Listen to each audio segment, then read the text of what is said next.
you know, love is about choosing the person that you want to be with and always making that choice. So I Need You is sort of made in the image of my parents, and you know, the song says I need you. You know, it took some time to realize that I need you. So that's like I wanted to make a modern day, you know, love song just for this generation, man. Fantastic to meet you. First off, where were you born and raised? So I was born in Voorhees, New Jersey. Raised in New Jersey pretty much. I live in Philly for some parts, but raised in Jersey. Cool. Yeah. So Jersey, what was that like? I mean, growing up there. For me, Jersey was like, the part that I lived in is very suburban. So I lived in the woods almost, and it was amazing Oh, for me wow. because it was just really peaceful. So I didn't grow up in like the city or like the fast pace. It was very like, okay, I came home and I literally would just focus on music or just playing basketball, and that was literally my life. So that's why I'm here today. I had a lot of time on Wow. my hands.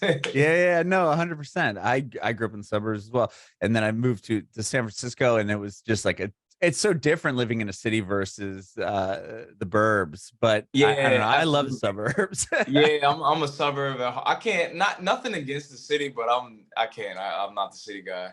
Yeah, it's a bit overwhelming at times, I would Right, imagine. right. Yeah, it's not me. Do you come from like a musical household at all or artistic household? Absolutely. So growing up, my mom, I went to church, and just music was obviously in church. My mom was in the choir. My dad is a drummer also. Oh, And wow. just growing up, it was just like I had no choice. I was literally forced to be a musician. When I was 3, they bought me my first drum set because I used to take my mom's like hats, and I had these little bongos, and I used to take spoons and then act like I'm playing the drums. So they was like, all right, let's get them an actual drum set, so I'm not beating up my mom's hats and messing them Sure.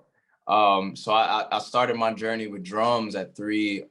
As I got older, I say about like 10 or 11, I moved to playing the keys, and that, you know, that was a whole nother aspect of music that I fell in love with.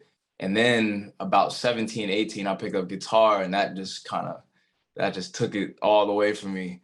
Oh, wow. So you started off in the church. Like, was that something that you played in like the gospel band or the worship band, I Yeah, mean, or something so like that? a lot of people would think, because growing up in church, it was like, oh, you sang in church and that. Yeah. I didn't sing a lot in church, even though my mom was a choir director. I was shy about my voice. So I was like, since I'm good at instruments, my mom play the drums, and she'll be like, oh no, you need to sing this time. I'm like, who's gonna play the drums though? So I'm like, I was always going to the instruments in church. So I mean, that's pretty. I've spoke to a lot of artists that started in the church, which is like Yeah, you're going, you know, probably playing multiple times a week. Not only that, but yeah. you're playing to an audience, right? I mean, Right, right. so you have like a built-in audience there every Sunday. Exactly. Right, right. Which it kind of builds you up for the stage. Right. Yeah, I would imagine. Then you kind of get used to playing with not only with other people, but in front of people as well. Right, exactly. Yup, absolutely. Yeah. At 3 years old though, I have a 7-year-old and we got him a drum set, electric one because I didn't want to drive Nice. my Yeah. neighbors nuts. But we got him one at about like when the beginning of COVID. So he was about 4 or 5. Got Like you. 3, I mean, did you play like a regular kit? Like, Yeah, so they got me like my first kit, it was obviously like a little junior kit where it was like yeah. the bass drum and then the little 2 drums attached with the cymbal in the middle. But then as I would say like maybe like 7, 8, I got my first like real drum set. And yeah, it wasn't electric. I wish I had an electric. I always wanted electric as a kid. But they got me the real deal. So I had like my time slots to play the drums, because like, yeah, I was driving my parents crazy. Um but yeah, when they got me a real kit, that's when it was like, oh, okay, like I'm in it for real, like in band and school and all that stuff. So I was like, okay, my heart is in it. Wow. Okay, so you played in like what, the marching band or jazz band Yeah, or I was in anything? So marching band, I was in jazz band. Concert band, obviously you got to take an yeah. elective, but yeah, jazz band and marching band, I was competing. Wow. I Yeah, mean, that's cool. Like the competitive level of that. Like, yeah, yeah, I remember our school's band was pretty good. Like they would travel all over the place? Would you play Right. in the marching band? Were you like the snare So I drum was or? I was bass five. So interesting story. It's like Nick Cannon's drum line. I couldn't read music, but I can Oh, like put a drum set in front of me. I can play whatever you want me to play. But I couldn't read music like that. So you know, all the people that were really good at reading music, they were on the snare drum, and they knew I was talented. So they was like, look, man, we want you in a marching band. We're just gonna put you on bass five. Bass five, if you don't know what that I'm is the not sure. biggest bass drum that they have. So I was out there carrying this like, man, Oh maybe yeah, the thing on your shoulders and what you like hit the yeah, on sides my of it. shoulder, and then the bass drum is just huge, and like people don't understand that builds character because in the summertime you have band camp, that's real, and we would go to like I forget where we would travel, but it was like it wasn't too far, but it was definitely in the middle of the woods. Like there's multiple bands staying at the campgrounds and stuff like that. And you would, you know, practice and get your stuff together for the season. Mhm. And they would have you out there like 6 a.m. on the field, you know, running, doing drills and stuff like that. You would thought I was playing football. You have So, to, but I would imagine, yeah, have some sort of strength and stamina to be holding that big listen, drum. they put you through a whole course to be able, but I'm telling you, I needed it because it was like, yo, listen, this is a heavy drum. Like this is, people don't understand how big bass five actually is, Oh but it's yeah, I okay. remember the I'm glad. kids walking around with it. I'm like, oh my gosh, like Right, just right. And then you have to like, it's like you got to do almost like choreography on the field. You know what I'm saying? You gotta, uh-huh. it's a whole thing. So I was like, man, I did it 1 year and that Discipline. was it. Okay. And you said piano as well or keys? You played that, Yeah, you so started on those young? I played a little bit of keys. I wouldn't say like I'm like the craziest player, but I played a little bit of keys enough to get me producing by like 11, 12. That's when I was introduced to like Fruity Loops and things like that and started making beats. Okay. And what about Yeah, writing? Like, I mean, aside from that, like you said, you kind of were afraid to sing, but you have an incredible voice. Was that something that appreciate it, came man. and Um, when did you start singing? so when I tell the story, I would say like 7. So when I was about 7 years old, my mom, she recorded me singing along to a Tyler Perry play. It's when he was doing like Medea's family reunion, but it was Uh-huh. in play form. And I didn't know she was recording me. She kind of snuck in there. She heard me the first time, was kind of like, oh, he's really singing. Like he's not being shy today. Let me see what's really going on. So she was like, hey, do that again. I'm gonna record you. But I mean, she didn't tell me that, but she was like, do that again. And Uh-huh. I was like, all right, cool, you know, whatever. So she recorded me, and I have this recording of me at 7 years old singing one of the songs from the play. And I think that was the moment that she realized, like, oh, he's actually like really like retaining the information and like really doing these runs and singing these scales and stuff like that. And I think that's when it really became serious for my mom to be like, hey, you know, all right, since I'm a singer, let me teach you some things and let me show you the ropes so you know you can, you know, get better. So I say like 7 years old is when I like started coming out of my shell. Okay. And then Yeah, obviously, so that's cool to, I mean, to have your mom be the choir director. So you probably had, voice lessons at home, and then did she put you in the absolutely. choir at school? Listen, Or she I mean, was not on school, me. but She would tell church? me like, she would tell me, see, it's a little different when it's your mom, because it's like, all right, mom, like, come on now, like, you just.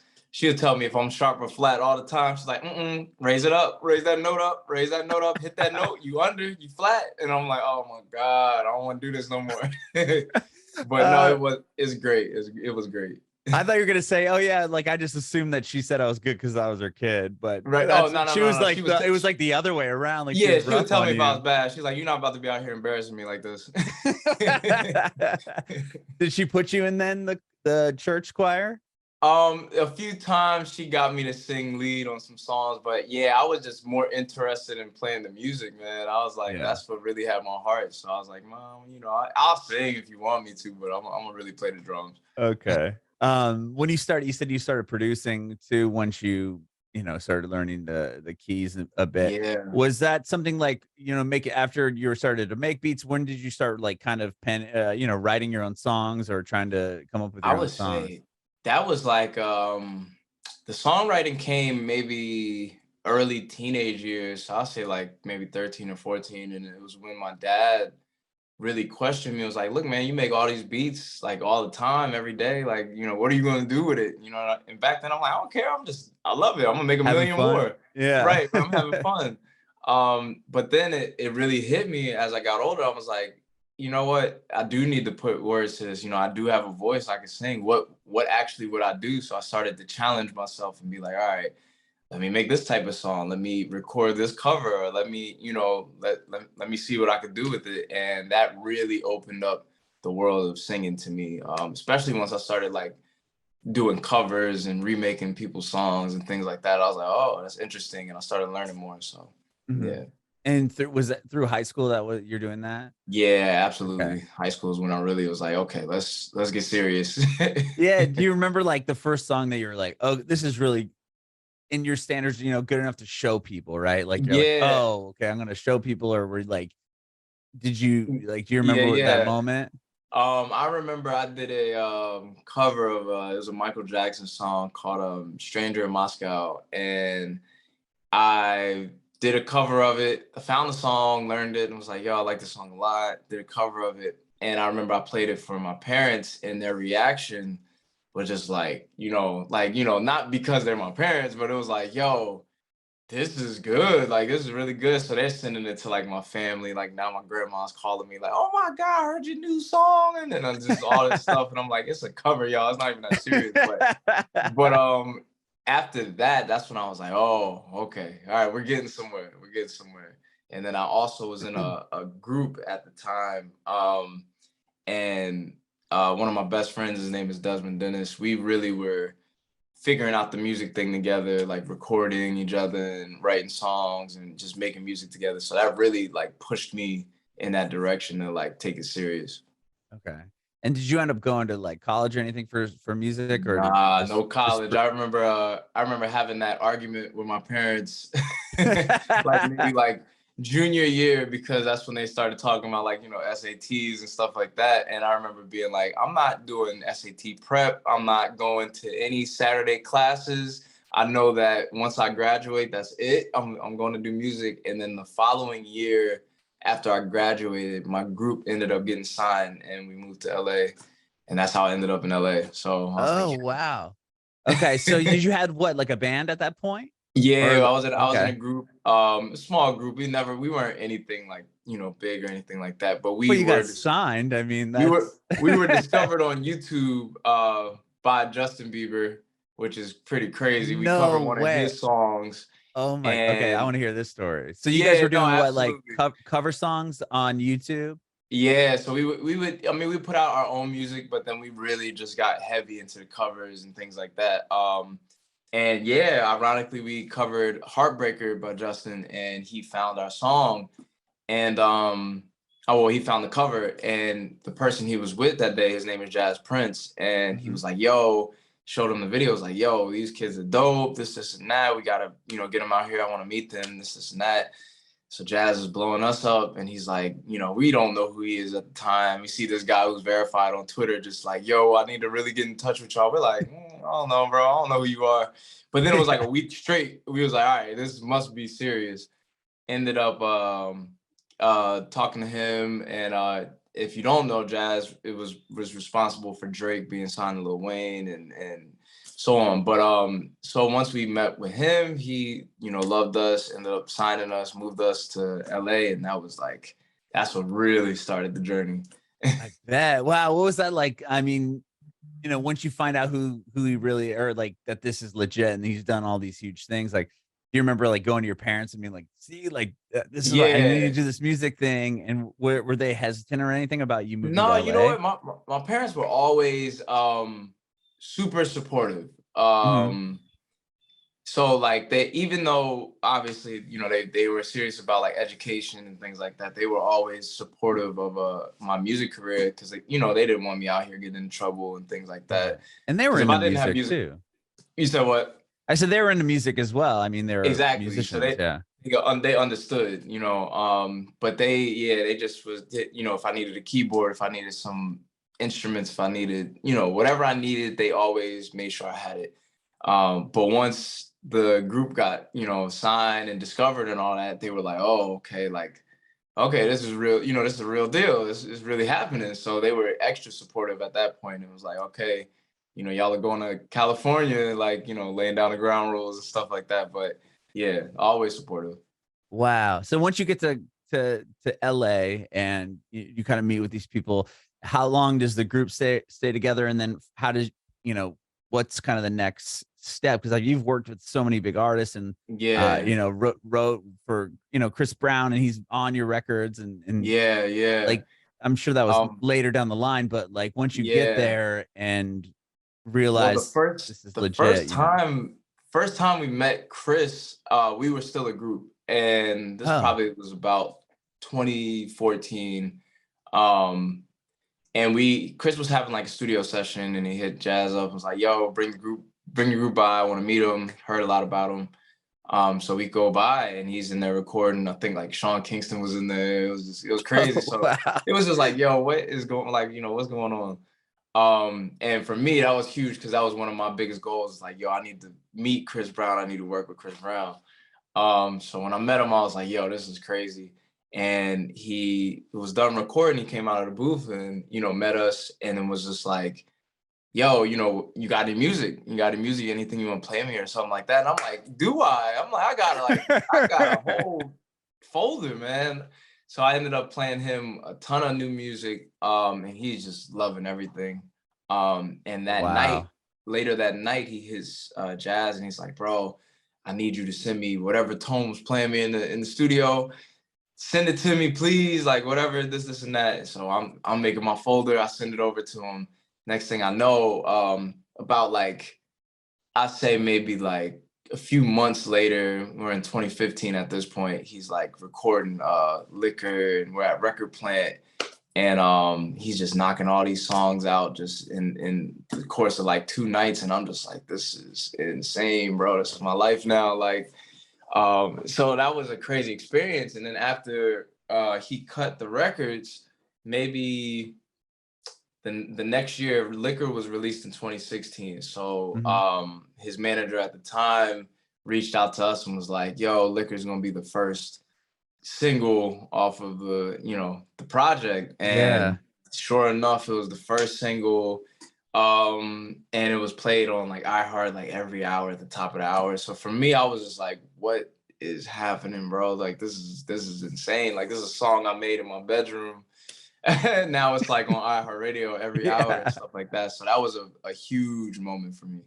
Well, yeah, talk about validation. Like, oh my God. Not only did you want to like dream of meeting Chris Brown, but then he loves what you're doing. Yeah. Sing, you know, uses your song, and then it's like a huge hit on the radio as well. I remember because I come from radio. Yeah. That's what I did that for a long time. Nice. And I've worked a lot on the alt radio side, but every station I worked for, there was always a top 40 station in the building. Yep. And I Yep. remember that song being played all like every You yeah, probably like sick of twice an hour. it. No. It was one of those things like if if the station pumped a song, you was like you could hear it like every, you know, twice an hour easily. Yeah.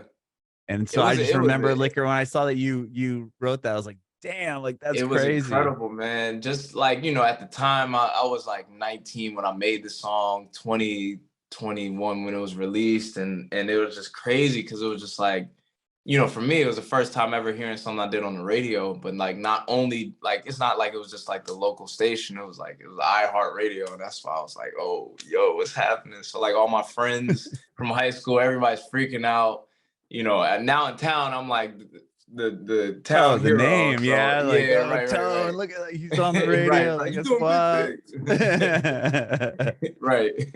Did that change? I mean, obviously, it had to change your career, but like, was having that moment with Chris Brown cutting a song of yours, did that pull you more of like, okay, well, you're like away from the group at that point, or were you kind of doing both things? And were you being reached out to by a bunch of other artists, like, oh, Yeah. he worked with Chris Brown, he with Liquor, we want to use him for whatever, you know, production Right, on another right. song.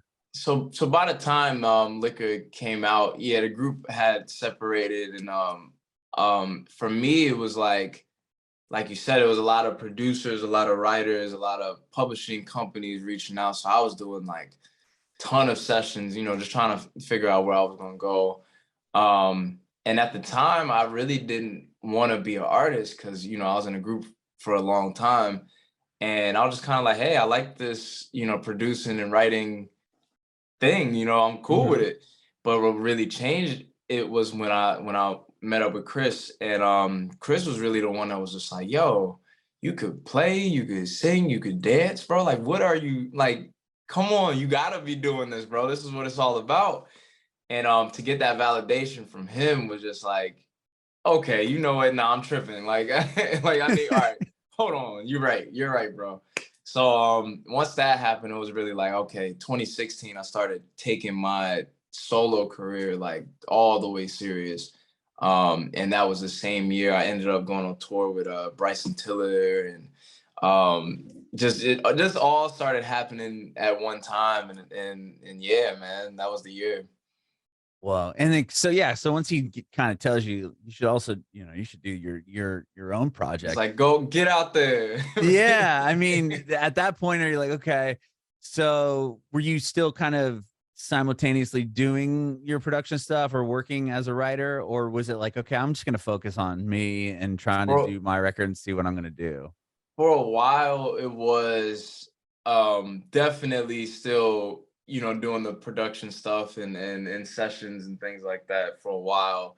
But then eventually I ended up not signing to anybody on publishing, and I was just like, you know what, let me just focus on the artist thing. You know what I'm saying? Mhm. It's 2016, the momentum from Liquor is going.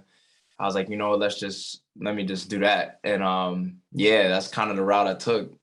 And once you decided on, okay, I'm gonna just go as a solo artist, was there like a song or a moment that happened that even validated that decision? Because I can imagine, like, if you're like, okay, I'm gonna just try the solo thing, Yeah. and then, or my artist project thing, and then what if no one gravitates towards it? Then it's Right, like, right, oh, like, did I do the right? You know what I mean? Like, was there like something yeah, that, obviously something that had to validate you? Well, having man. tours and all those things, but like when you went on your own, what you was that like a terrifying thing or no? It was very terrifying for me because, you know, all the times that I performed, I was used to being on stage with two other members, you know, so it Hmm. wasn't like it was just me. It was like, okay, I'm out here with my brothers. So, you know, it's like, you know, I shared the stage, but the first time performing, it was kind of like without them was like, yo, okay, what am I? It's all on me. You know what I'm saying? Everybody's looking at Yeah. me.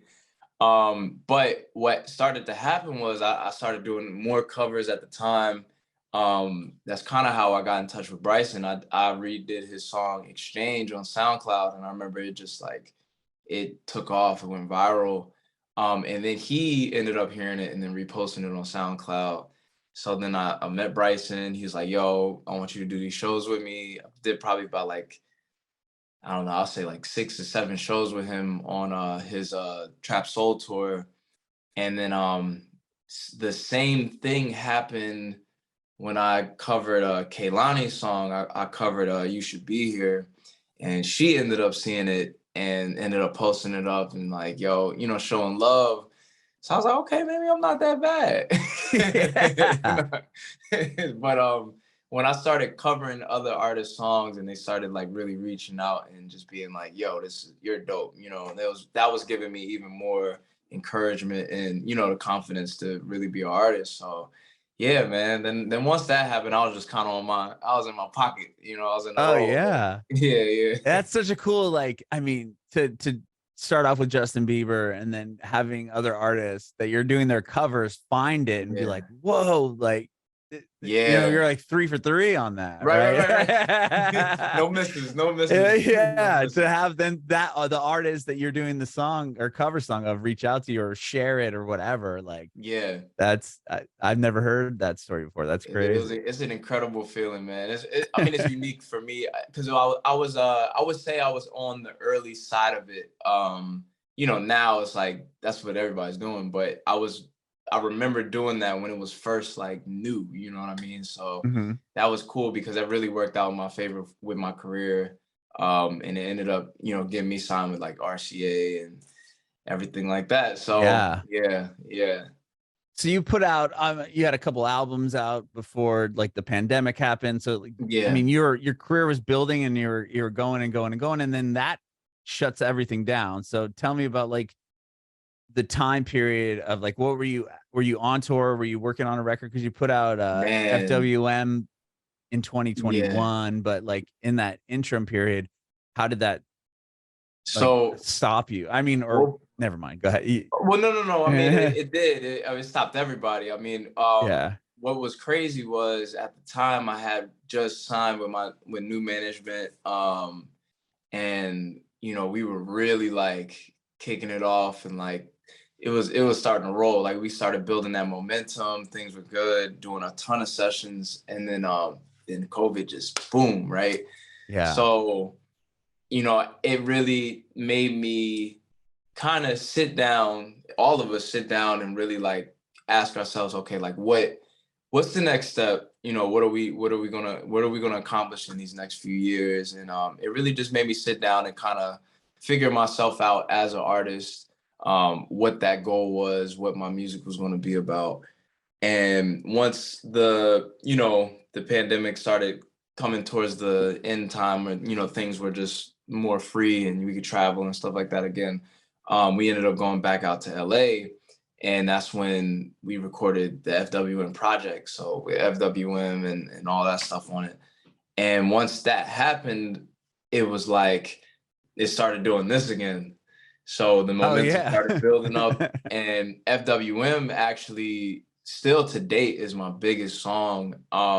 And it just kind of took a life of its own just out of nowhere. So I was just like, at that time, it was just like, oh, okay, it's happening again.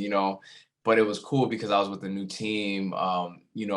Everybody was working in conjunction with each other. Things were like really, organized and moving. And so now I'm where I'm at now because of that build up from FWM and FWM Part 2 and Do I Ever and stuff like that. Yeah.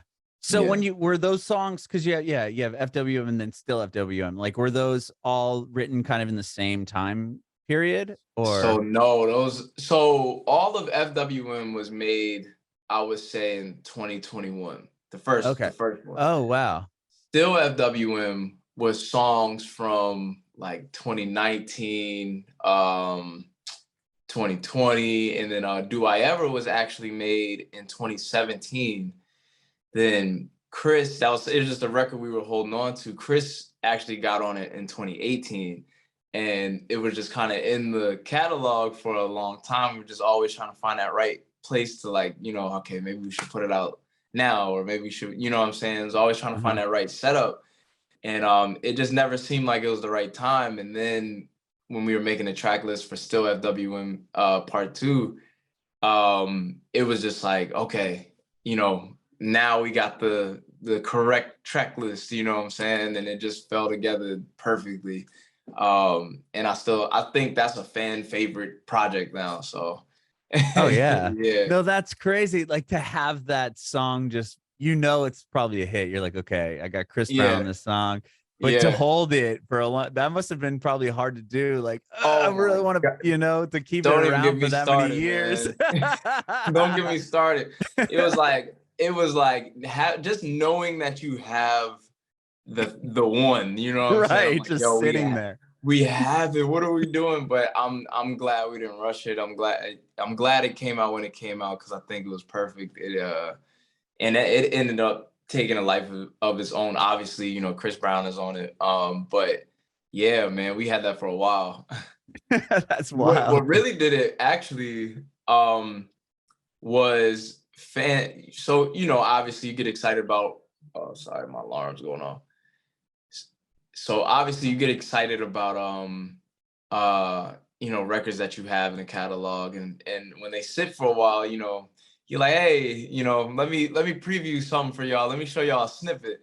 So it got to a point where it was like me and a few other people, we would be showing so many snippets that the fans actually made like a montage of the song. Now it was like low quality, horrible mixing, it sounded terrible, right? But they put each part together with the song. It ended up going up on YouTube probably like, I'll say like 2020 or like late 2019, somebody put it up on YouTube, and the video ended up blowing up and going viral. Like Tone Stith and Chris Brown have a song together, and you know, whatever. And so it's like this horrible, low quality, like, you know, put together thing from a fan, but it went viral. And that's what really put the heat under the song too, because it like just it carried a life of its own. And so we were like, all right, we're not gonna miss this opportunity. We're gonna put the song out. And that's how it came out. Oh my gosh. Was the fan edit clip like pretty close to how the whole song actually sounded, or were you like, I mean, it's not as far as like quality, but like, was it right. structured the correct way? Like my whole verse was like cut off. Oh. So it was like the end of my verse, like a little bit of my verse, and then like the chorus, Chris's verse, and then the chorus. But that was it. So we were like, nah, we gotta get this song out now. Like, yeah, you know, this can't have them listen to the wrong version. Right. So you've been working on a project that you released, Girls Like You know, fairly recently. Tell me about that song. Man, so Girls Like You, it definitely comes from a real place. The space I'm in right now when it comes to my music is just making sure that I'm writing about all real life experiences, because I feel like that's where you'll get to tell your story the best, and that's what I'll connect to best as an artist. But Girls Like You, man, it's about the women out here, for us good guys, you know, that try to do the right thing and you know, try to be good examples, that still get done dirty, you know what I mean? And I wanted to make that song because there's a lot of people, men and women, that, you know, have that first heartbreak that really messes it up for like everybody else. I don't know, after my first situation where that happened to me, it was like, I'm not trusting nobody, you know? Right. Like, Guards up, the walls I are was up. like, it was good for a whole year, and then next thing you know, bang! I'm like, oh, what happened? So it really had an effect on me in the next relationships that I went through. So I wanted to make a song like that for everybody that goes through that, because I know I'm not the only one. I love that, man. And then you have I Need You is the newest one's coming out. Yeah. So I Need You. So backtracking a little bit, back, you know, coming back to my childhood, my parents, from the time I was born probably to like 11, 12, early 13, they were split. So they actually weren't together, and I, you know, live with my mom, and I'll see my dad on weekends. You know, the typical, you know, story like that. And it was crazy because I got to see both sides of it. I got to see my mom. She, you know, she struggled as a single mom, my dad struggling as a, you know, single dad, and just trying to make it work. And then at a certain point, they got back together, and they've been No married. way. They've been married ever since. They remarried, and they're married ever since. That's an To this incredible day. story. Wow, that you know Yeah, how rare that is. it's Wow. super. That's yeah. And you know what was crazy is like I didn't really know how rare that story was until I got older. You know, and then realized like, oh, you know, most people when their parents split, they split for good. You know, and Right. that's that. But I got to really see love firsthand. And that's what this EP is about. You know, I wanted to share my experience, you know, about love and what it means to me. And I think this generation really needs some guidance when it comes to A that. little bit. I think they're just very quick on, if it's not working, then just throw it up in the air and move on. But I got to see that, like, you know, with my parents, they really made it work. You know, it wasn't easy, and I've seen a lot of things within that process, but they're together now. You know what I'm saying? Still till, you know, this day. So it you know, love is about choosing the person that you want to be with and always making that choice. So I Need You is sort of made in the image of my parents, and you know, the song says I need you. You know, it took some time to realize that I need you. So that's like I wanted to make a modern day, you know, love song just for this generation, man. No, I'm tired of the toxic stuff, even though I'm a little toxic in Girls Like You. I'm tired of the toxic. you know what I'm saying, undertone. Yeah. That's a beautiful story. I mean, because like you said, this generation or our generation, it could be, oh, there's a shiny object over here. Oh, I'm going to jump. Yup. And then it's like, Right. I don't want to, kill my ego or go back. It's like Right. this whole pride. I don't know. It's weird. But Yeah. like to have your or to have your parents split and then get back together and then stay. I mean, that's such a unique story.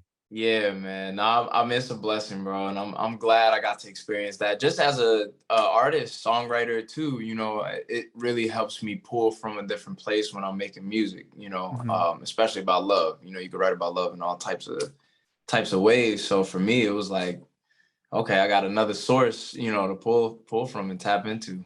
Yeah, 100%. Well, thank you so much for doing this, Tone. This has been fantastic. You have such an incredible story. I I appreciate it. appreciate your time today.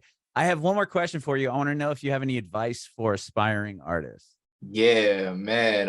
You know what? I tell everybody that's doing it is like, listen, man, be fully committed. I know a lot of people, in the modern day setup is like, hey, you need to have a plan to fall back on. But for me, I pride myself in always saying I never had a plan B. I've been saying that since I was a kid. And I'm like, yo, I got plan A and that's it. And now I'm here. So, it's about, hard work, dedication, but it's also about having faith and believing in what you can do.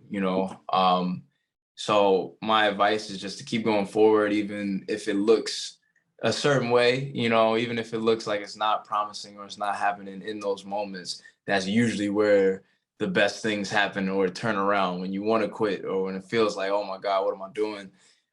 So, just keep pushing forward no matter what.